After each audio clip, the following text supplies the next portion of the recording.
पहले यहाँ पे इस मार्केट के बारे में। तो कल से लेकर अभी तक क्रिप्टो मार्केट ने एक अच्छी खासी रिकवरिंग ली है, जो कि आपने देखी होगी यहाँ पे कि मार्केट जो है कल से लेकर अभी तक अगर आप देखते हैं तो क्रिप्टो के मार्केट में एक अच्छा खासा फैक्ट पड़ा है।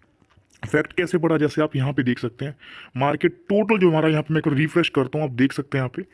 टोटल हमारा मार्केट जो 163 ट्रिलियन के आसपास चला गया, जो कि आप चेक कर सकते हैं ऑलमोस्ट। और जिस वजह से मार्केट कल 161 पे आसपास चल रहा था, और यहाँ पे एक अच्छी खासी रिकवरिंग यहाँ पे हुई है और ऐसे ही रिकवरिंग करता जाएगा। तो क्योंकि आपको पता है कि ऑलरेडी जब कोई बड़ी अपडेट्स आती है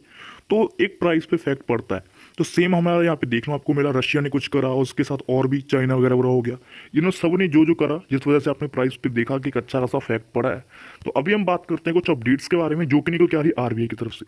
जो कि बहुत लोग यहाँ पे इस पे नजर बना के बैठे हैं। अगर कब इस तरह से कोई बड़ी अपडेट्स आए और जिस तरह से वो यूजर उसका एक फायदा उठा पाए न्यूज़ का, या फिर उससे लॉस होने से बचे, लोग बराबर यहाँ पे सोचते हैं। और यहाँ पे आप साफ साफ चेक कर सकते हैं, मैं आपको दिखाता हूँ यहाँ पे कि जो आरबीआई की मीटिंग हुई है, इस मीटिंग के बीच में कुछ डिस्कस हुआ है क्रिप्टो करेंसी को लेके। जैसे मैं आपको दिखाता हूँ यहाँ से, ये livemint.com पे आपको न्यूज़ मिल जाएगी, जिसके बीच में आप साफ साफ चेक कर सकते हैं भारतीय रिजर्व बैंक ऑफ इंडिया के बीच में यहाँ पे जो बड़े बड़े मेंबर्स थे, सारे बोर्ड मेंबर वहाँ पे इकट्ठे हुए थे, जो कि मेंबर्स ऑफ सेंट्रल बोर्ड के थे, वो भी यहाँ पे आए थे। वो सब ने मिल के यहाँ पे क्रिप्टो करेंसी के रिगार्डिंग बात करी, सीबीडीसी को लेके बात करी।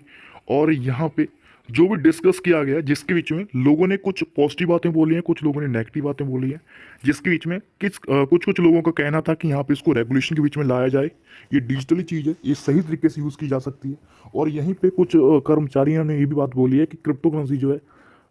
यूज़र के लिए रिस्की है, और यहाँ पे लोगों का यहाँ पे लॉस यहाँ पे हो सकता है। या फिर इन चीज़ों तरीके से उन्होंने बताया कि क्रिप्टो करेंसी जो है एक उस तरीके से अगर हम देखते हैं तो ये यूज़र का यहाँ पे लॉस करवा सकती है। तो यहाँ पे इस मीटिंग के बीच में बहुत से लोग आए थे, जैसे अगर बात करिए चिराग जी, शक्तिकांता दास हो गए, जो कि डिप्टी गवर्नर्स हो गए महेश कुमार जैन, या फिर दोस्तों मिकाइल देवराता हो जाते हैं, या फिर और बहुत से लोग आए थे जो कि इस डायरेक्टर ऑफ सेंट्रल बोर्ड के बीच में मेंबर्स हैं, जो कि सारे के सारे यहाँ पे प्रेजेंट हुए थे। और इन लोगों ने यहाँ पे अपनी भी बातें बोली हैं, जिसके बीच में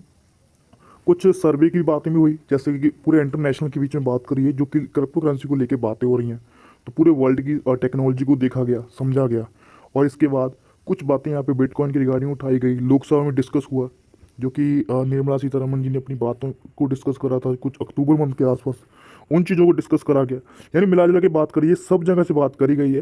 तो यहाँ पे कुछ चीज़ों को पॉजिटिव वे भी देखा गया, बट कुछ लोगों का यहाँ पे ये कहना है कि ये चीज़ रिस्की चीज़ है और क्रिप्टो करेंसी में लोगों का रिस्क हो सकता है। तो मैं उन सभी लोगों से एक चीज़ पूछना चाहूँगा, बाकी आप सबसे पूछना चाहता हूँ, आप सब मुझे एक बार राय बताइएगा कि क्या इंडिया के बीच में जो कह सकते हो प्लेटफॉर्म है, जैसे ड्रीम इलेवन हो गया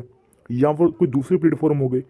तो क्या इन प्लेटफॉर्म के साथ और ये हमारा जो क्रिप्टो करेंसी है, दोनों डिफरेंस है? कुछ लगता है आपको कुछ? मेरे हिसाब से तो मुझे लगता है कि एकदम यहाँ पे सेम चीज़ है, क्योंकि अगर देखा जाए क्रिप्टो करेंसी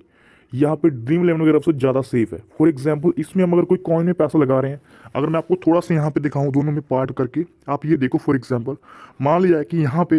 एक तरफ आपका क्रिप्टो करेंसी हो गया और एक तरफ आपका हो गया यहाँ पे ड्रीम इलेवन वाले जैसे प्रोजेक्ट जो इंडिया में हमारे चल रहे हैं, जो कि गवर्नमेंट भी ऑलरेडी उनको सपोर्ट कर चुकी है, क्योंकि गवर्नमेंट 30% टैक्स लेते हैं यहाँ पे साफ साफ। तो यहाँ पे अगर हम देखें तो आप इस चीज़ को देखें कि क्रिप्टो करेंसी में अगर हम कुछ कॉइन बाय करते हैं तो कॉइन हमारे पास रहते हैं, और उस कॉइन का प्राइस कुछ ना कहीं नीचे जाता है, फिर से प्राइस बढ़ेगा, हम उसको सेल कर सकते हैं। होल्ड करने के बाद हमारे पास एक मौका होता है कि हम कुछ कॉइन को होल्ड करके रखें, उसके बाद उसको सेल करेंगे जब उसका प्राइस बढ़ जाएगा। तो इसको हम यहाँ पे ये नहीं कह सकते कि ये सट्टा है या फिर कुछ वैसा है।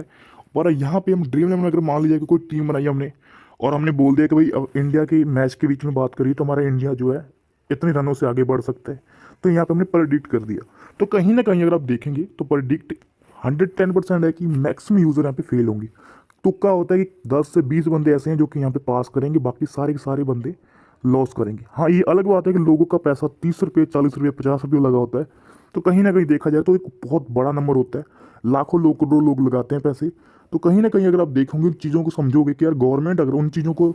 नहीं देखती है, क्रिप्टो करेंसी को इतना ज़्यादा हाईएस्ट लेवल पे देख रही है, तो यहाँ पे दोनों में एक डिफरेंस को भी देखना चाहिए कि भाई अगर उस चीज़ को यहाँ पे इंडिया में वैलिड रखा गया है तो यहाँ पे इन चीज़ों को भी वैलिड रखना चाहिए। और जिन लोगों के मन में गलत थिंकिंग है क्रिप्टो करेंसी को लेके कि हाँ भाई दूसरी कंट्री से पैसा इधर से उधर हो सकता है, टेरर फंडिंग हो सकती है, तो इन चीज़ों पर डिस्कस होने के लिए ही रेगुलेशन रखा गया है। और रेगुलेशन को ही तभी तो लाया जा रहा है कि इस तरीके से यहाँ पर रोका जाए कि जो रेगुलेशन आ रही है उसके लिए जिस अकाउंट पे पैसा आएगा जाएगा, उसके लिए हमारे पास कह सकते हो